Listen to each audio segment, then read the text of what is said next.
Hello everyone, आप सब कैसे हैं। मैं उम्मीद करता हूं कि बहुत अच्छे होंगे और अपनी पढ़ाई को बहुत अच्छे से कर रहे होंगे। मैं आकाश कुमार बढ़ाना आईसीटी वर्चुअल क्लासरूम में आपका बहुत बहुत स्वागत करता हूं मेरे प्यारे बच्चों। जैसे आपको पता है मेरे प्यारे बच्चों, 6th क्लास है हमारी और 6th क्लास में हम लोग ज्योग्राफी देख रहे थे और हम भारत को हम लोग आपका पढ़ रहे थे। और कल के लेक्चर के अंतर्गत हमने भारत और उसके पड़ोसी देशों को हमने पढ़ा और हमने देखा कि कर्क रेखा कहाँ से गुजरती है। तो वापस मेरे कुछ क्वेश्चंस हैं आपके लिए जो आपको जवाब देना है। आप मुझे बताइए कि बेसिकली पाकिस्तान की जो सीमा है भारत के कितने यूनियन टेरिटरी और कितने राज्यों से लगती है। दूसरा क्वेश्चन है कि चाइना की बाउंड्री भारत के कितने राज्य और केंद्र शासित प्रदेशों से लगती है। तीसरा क्वेश्चन है म्यांमार की जो सीमा है वो कितने से लगती है। चौथा बांग्लादेश को आपको बताना है। क्लियर है। और पूर्व में कौन सा सागर या खाड़ी है ये आपको बताना है। चलिए तो देर ना करते हुए हम चलते हैं सीधा डिजिटल बोर्ड पर। आपके सामने खुला हुआ है और आप इसको अच्छे से देख सकते हैं, बात कर सकते हैं। जैसे आपके सामने सुनिश्चित किया गया है कि अगर आप देख रहे हैं पाकिस्तान तो लद्दाख, जम्मू कश्मीर, पंजाब, राजस्थान और गुजरात ये 3 स्टेट और 2 यूनियन टेरिटरी ऐसे हैं जो आपका पाकिस्तान के साथ अपनी सीमा को साझा करते हैं। जबकि चाइना को देखोगे तो लद्दाख एकमात्र यूनियन टेरिटरी है। हिमाचल प्रदेश, उत्तराखंड, सिक्किम और अरुणाचल प्रदेश इसके साथ सीमा साझा करते हैं। क्लियर है। और उधर हम आगे बात करें किसकी, म्यांमार, तो म्यांमार के साथ अरुणाचल प्रदेश, नागालैंड, मणिपुर और मिजोरम अपनी सीमा साझा करते हैं। बांग्लादेश की बात करें तो कलकत्ता पश्चिम बंगाल, आपका असम, मेघालय और आपका कौन, त्रिपुरा और मिजोरम ये अपनी सीमा साझा करते हैं। क्लियर है। अब बात करते हैं नेपाल की। नेपाल भारत के कितने राज्यों के साथ सीमा साझा करता है। तो सबसे पहले आपको पता होना चाहिए उत्तराखंड के साथ, उत्तर प्रदेश के साथ, बिहार के साथ और पश्चिम बंगाल के साथ और मेरे प्यारे बच्चों सिक्किम के साथ अपनी सीमा साझा करता है। तो एक बार आप नेपाल को देख लीजिए, क्योंकि कल मैंने आपको नेपाल नहीं बताया था, बाकी सारे स्टेट मैंने आपको बताने का प्रयास किया था। थोड़ा आप नेपाल को आप वापस एक बार गौर करके अच्छे से देख लीजिए ताकि आपको क्लियर हो जाए कि नेपाल कैसे सीमा साझा करता है। तो सीमा साझा करने के रूप में अगर आप इसको देखोगे तो आपको बड़ा स्पष्ट रूप से दिखाई देगा। तो ये उत्तराखंड, ये उत्तर प्रदेश, ये बिहार, ये यहाँ तक और ये, ठीक है, देख लिया, ध्यान रखेंगे।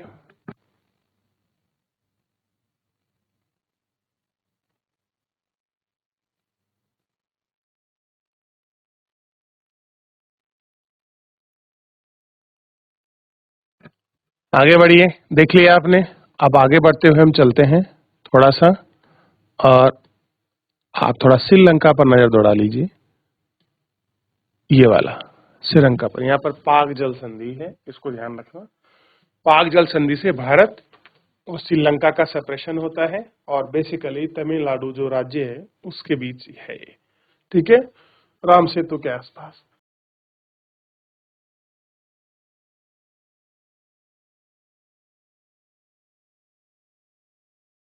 ध्यान रहेगा इतना, देख लिया आप लोगों ने। चलिए आगे बढ़ जाएं।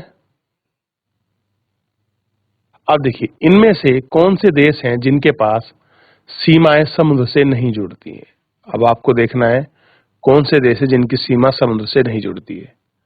देखो पाकिस्तान की तो लगती है अरब सागर से, चाइना की नहीं लगती है, नेपाल की नहीं लगती है और म्यांमार की सागर से तो नहीं लेकिन बंगाल की खाड़ी से लगती है, बे ऑफ बंगाल से लगती है।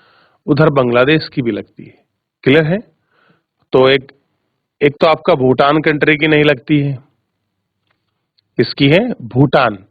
भूटान भी देश है, भूटान को देख लीजिए। अरुणाचल प्रदेश, असम, पश्चिम बंगाल और सिक्किम के साथ सीमा बनाता है। तो एक भूटान की नहीं लगती, नेपाल की नहीं लगती और चाइना की नहीं लगती। इनके किसी के साथ समुद्र के साथ सीमा नहीं लगती। दक्षिण में समुद्र में स्थित 2 द्वीप हैं। 2 द्वीप कौन कौन से हैं, श्रीलंका और मालदीव हमारे पड़ोसी देश हैं जो जल संधि भारत से अलग करती है। जल संधि क्या करती है, भारत से अलग करती है।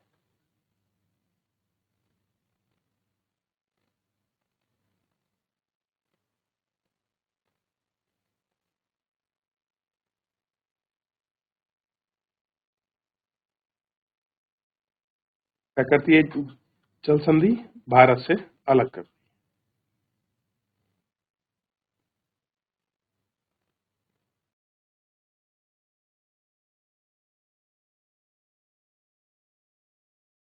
देखिए, राजनीति और प्रशासनिक विभाजन। भारत एक विशाल देश है और प्रशासनिक क्रियाकलाप में देश में 28 राज्य और 8 केंद्र शासित प्रदेश हैं। बिल्कुल सही है। आप देखिए भारत में टोटल कितने राज्य हैं? 28 राज्य और 8 केंद्र शासित प्रदेश हैं। सबके नाम स्टेट के, उनकी राजधानी, कैसे प्रदेश, उनकी लोकेशन, सब मैं आपकी मैप मास्टर क्लासेस में सब कुछ करा चुका हूं मेरे प्यारे बच्चों। ऐसा कुछ भी नहीं है कि मैंने आपको ना पढ़ाया हो या ना बताया हो। सब कुछ मैं आपको पढ़ा चुका हूं, सब कुछ मैं आपको करा चुका हूं। बस आपको अगर मेन काम है तो आपको रिवीजन करने का काम मेरे प्यारे बच्चों आपको करना है। आप उनको पढ़िए, अपने नोट्स को रिवीजन करिए और आप रिवीजन करेंगे तो ही ये सारी चीजें आपकी रिवाइज्ड होंगी, तभी आप कुछ अच्छे से कर पाएंगे। क्लियर है? देखिए, ये है विंध्या श्रेणी,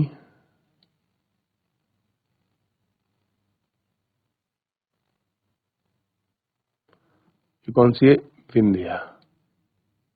ये तो गलत हुआ, थोड़ा नीचे करता हूं।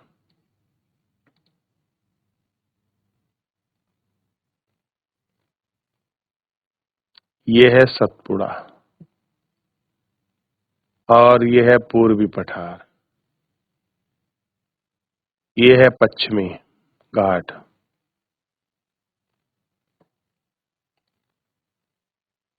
देख लिया? ये है ब्रह्मपुत्र नदी, ये है हिमालय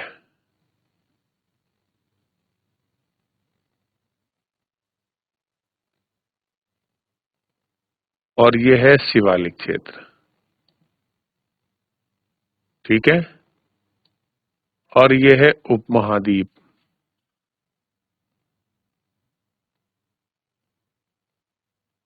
ठीक है? और ये है तटीय क्षेत्र। ये है अरब सागर, ये है बंगाल की खाड़ी, ये है खंवात की खाड़ी। इन सबको हम लोग अच्छे से एक एक करके देख सकते हैं।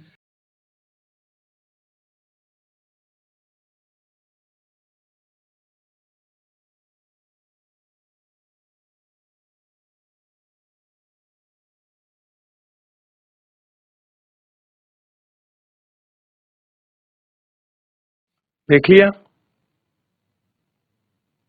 चलिए,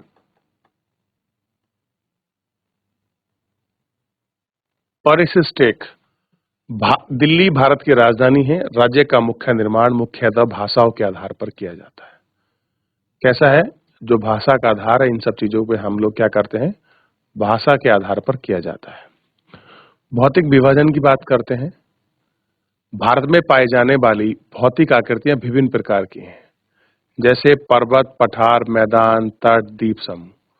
उत्तर में बर्फ से ढका हिमालय संस्तर का कार्य करता है। हिमालय का मतलब होता है बर्फ का घर। हिमालय को मुख्य 3 समानांतर श्रेणियों में बांटा गया है। सबसे उत्तर में सबसे उत्तर में बृहद हिमालय, जिसे हम हिमाद्री कहते हैं, और श्रृंखला के बीच में मध्य में शिखर में मध्य हिमालय, जिसे हिमाचल कहते हैं और हिमाद्री कहते हैं, हिमाचल हिमाद्री कहते हैं। और सबसे लोकप्रिय पहाड़ी का स्थान है। 5 पहाड़ी के स्थान के नाम का पता लगाइए। अब यहाँ पर आप धौलाधार, पीर पंजाल, इन सब श्रेणी जैसे को आप ढूंढ सकते हैं। नागटिब्बा, मसूरी, दार्जिलिंग। क्लियर है? ये सब इसकी रेंज है। और सबसे नीचे कौन है दक्षिण में? तो आपको क्या दिखाई देगा? शिवालिक पहाड़ियां आपको दिखाई देंगी। क्लियर है? तो हिमालय कितने भागों में बटा है? 3 भागों में। क्लियर है? ये आपको ध्यान रखना।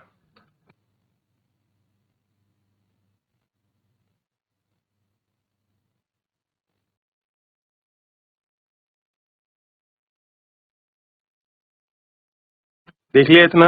आगे बढ़े? चलिए, अब हिमालय के दक्षिण में अगर आप चलोगे, हिमालय के दक्षिण को देखोगे तो क्या दिखाई देगा आपको? हिमालय के दक्षिण में भारत का उत्तरी मैदान भाग स्थित है। ये मैदान समतल सपाट है।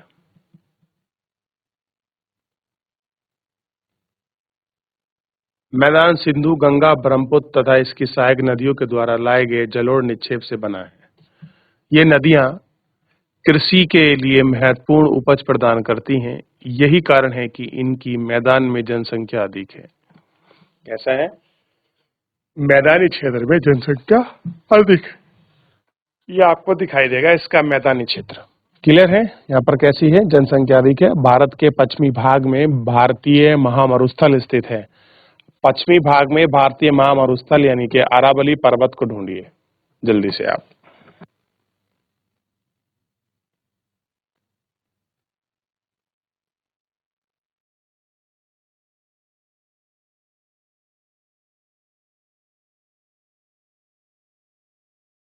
भारतीय महामरुस्थल को आपको देखना है और इसमें भारतीय महामरुस्थल को अगर आप देख रहे हैं तो ये वाली श्रृंखला देखिए, अरावली पर्वत के ऊपर जो स्थित है ये है भारतीय महामरुस्थल जिसकी हम बात कर रहे हैं। ये पाकिस्तान तक फैला हुआ है, सिंध तक नहीं लेकिन उसके बीच का कुछ हिस्सा है जो क्षेत्र में फैला हुआ है। ये पूरे क्षेत्र में अच्छे से फैला हुआ है, अरावली के उत्तर में। क्लियर है? ये आपको ध्यान देना।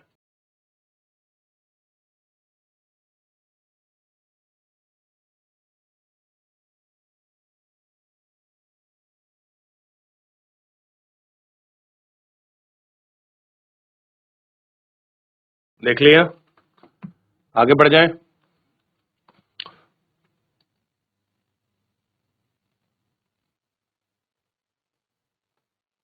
अब इतना आपने देख लिया कहां पर भारतीय महामरुस्थल है, कहां पर भारतीय चीजें हैं, इन सबको आप अच्छे से देख सकते हैं। शुष्क, गर्म और रेतीला स्थल है। वनस्पतियों की बहुत कम है। उत्तर मैदान के दक्षिण में प्रायद्वीपीय पठार स्थित है। इसकी त्रिभुजाकार आकृति है। धरातल काफी ऊंचा नीचा है। इसकी क्षेत्रीय बहुत श्रृंखलाएं और घाटी स्थित हैं। इसके पश्चिम में अरावली श्रृंखला है। विश्व की सबसे पुरानी श्रृंखला आपका विंध्या और सतपुड़ा है। इन श्रृंखलाओं से होकर नर्मदा और तापी नदी बहती है। ये पश्चिम की तरफ से बहने वाली नदियां हैं जो अरब सागर में गिरती हैं। इस पठार में पश्चिमी भाग में सह्याद्री भाग स्थित है और पूर्व में पश्चिमी घाट, पूर्वी घाट इस पर स्थित है और पश्चिमी घाट का विस्तार एक समान रूप से है जबकि पूर्वी घाट के बीच में टूटा फटा है। असमान है इन पठारों में जैसा कि कोयला और लोहा ये सब आपका प्रचुर मात्रा में आपका पाए जाते हैं। ये प्रचुर मात्रा में आपको दिखाया जाता है। प्रचुर मात्रा में चीजें दिखी जाती हैं। तो विंध्या और सतपुड़ा, पश्चिमी घाट, पूर्वी घाट, सह्याद्री को आप देखिए। तो मेरे प्यारे बच्चों, ये रहा आपका पश्चिमी घाट जो मैंने आपको दिखाने का प्रयास किया था। पहले ही मैंने पूरा आपको बताया था ये पश्चिमी घाट है। क्लियर है? ये इस तरीके से आपका पूर्वी घाट है। ये आपके तटीय क्षेत्र हैं, कोने वाले सारे ये आपके तटीय रीजन हैं। इनको हम लोग आपका देख रहे हैं। ये आपका सतपुड़ा है और सतपुड़ा के बाद आपका विंध्या है। ये आपकी नर्मदा है, ये महानदी है। और इस प्रकार अगर आप देखोगे तो ये पूरा क्षेत्र जो आपका ट्राइंगल स्वरूप बन जाता है ये आपका है मेरे प्यारे बच्चों प्रायद्वीपीय पठार। क्या है? Peninsular India. क्लियर है?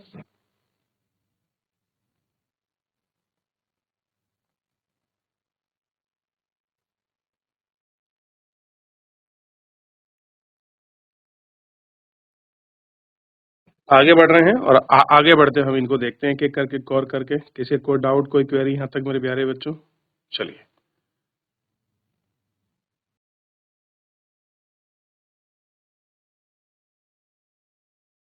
देखिए। तो इतना आपने देख लिया कहां पर गंगा है, कहां का ब्रह्मपुत्र है, कहां पर क्या चीजें हैं।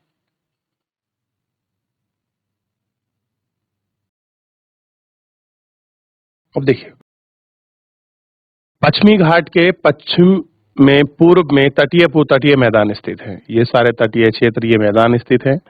पश्चिमी तटीय मैदान काफी सक्रिय हैं और पूर्वी तटीय मैदान अपेक्षाकृत चौड़े हैं और पूर्व की ओर बहने वाली नदी है।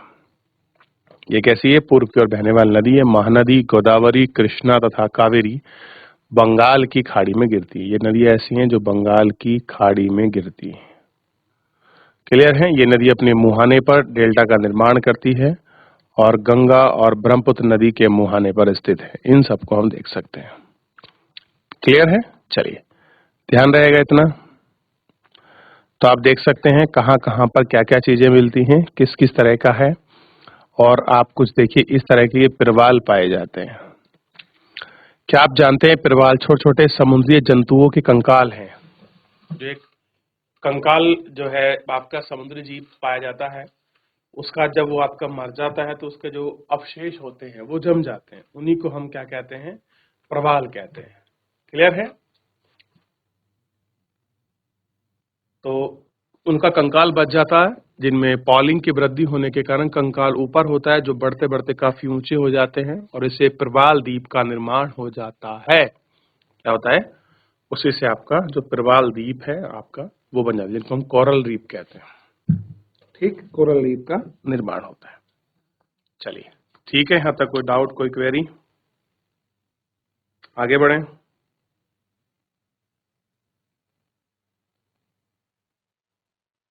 देख लिया?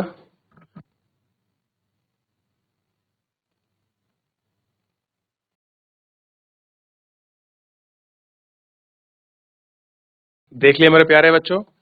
तो इस तरीके से अब हम आगे बढ़ रहे हैं। वैसे मोस्ट प्रोबेबली आपका चैप्टर खत्म हो चुका है, थोड़ा सा बचा, इसको कंप्लीट कर लेते हैं। भारत में बहुत सारे द्वीप समूह हैं, जिसमें आप देखेंगे लक्षद्वीप समूह, और ये सब किसमें है? अरब सागर में है। तो लक्षद्वीप कहाँ पर है? अरब सागर में स्थित है, और ये केरल के कुछ तट से दूर है। और यहाँ ये कैसा है? ये आपका प्रवाल भित्ति का बना है। अंडमान निकोबार द्वीप समूह भारत के दक्षिण पूर्व में स्थित बंगाल की खाड़ी में स्थित है। क्या आप जानते हैं कि कौन सा द्वीप समूह वर्ष 2004 में सुनामी से प्रभावित हुआ था? समाचार पत्र और लोगों से बातचीत करके जरिए पता लगाइए। इन सब चीजों को हम लोग देखते हैं। सुनामी एक विशाल सागरीय तरंगे हैं और इनके कारण हम लोग देखते हैं। तो मैंने आपको निकोबार द्वीप समूह, लक्षद्वीप समूह, इन सारे द्वीप समूह को आपको बताने का और समझाने का आपको प्रयास किया है। क्लियर है? देख लिया इतना आप लोगों ने? चलिए, ध्यान दीजिए। तो मेरे प्यारे बच्चों, इसको आप एक बार अच्छे से गौर करके देख लीजिए। कोई डाउट, कोई क्वेरी बनेगा, हम लोग आपका नेक्स्ट लेक्चर में लेंगे। फिलहाल आज के लिए इतना ही। धन्यवाद।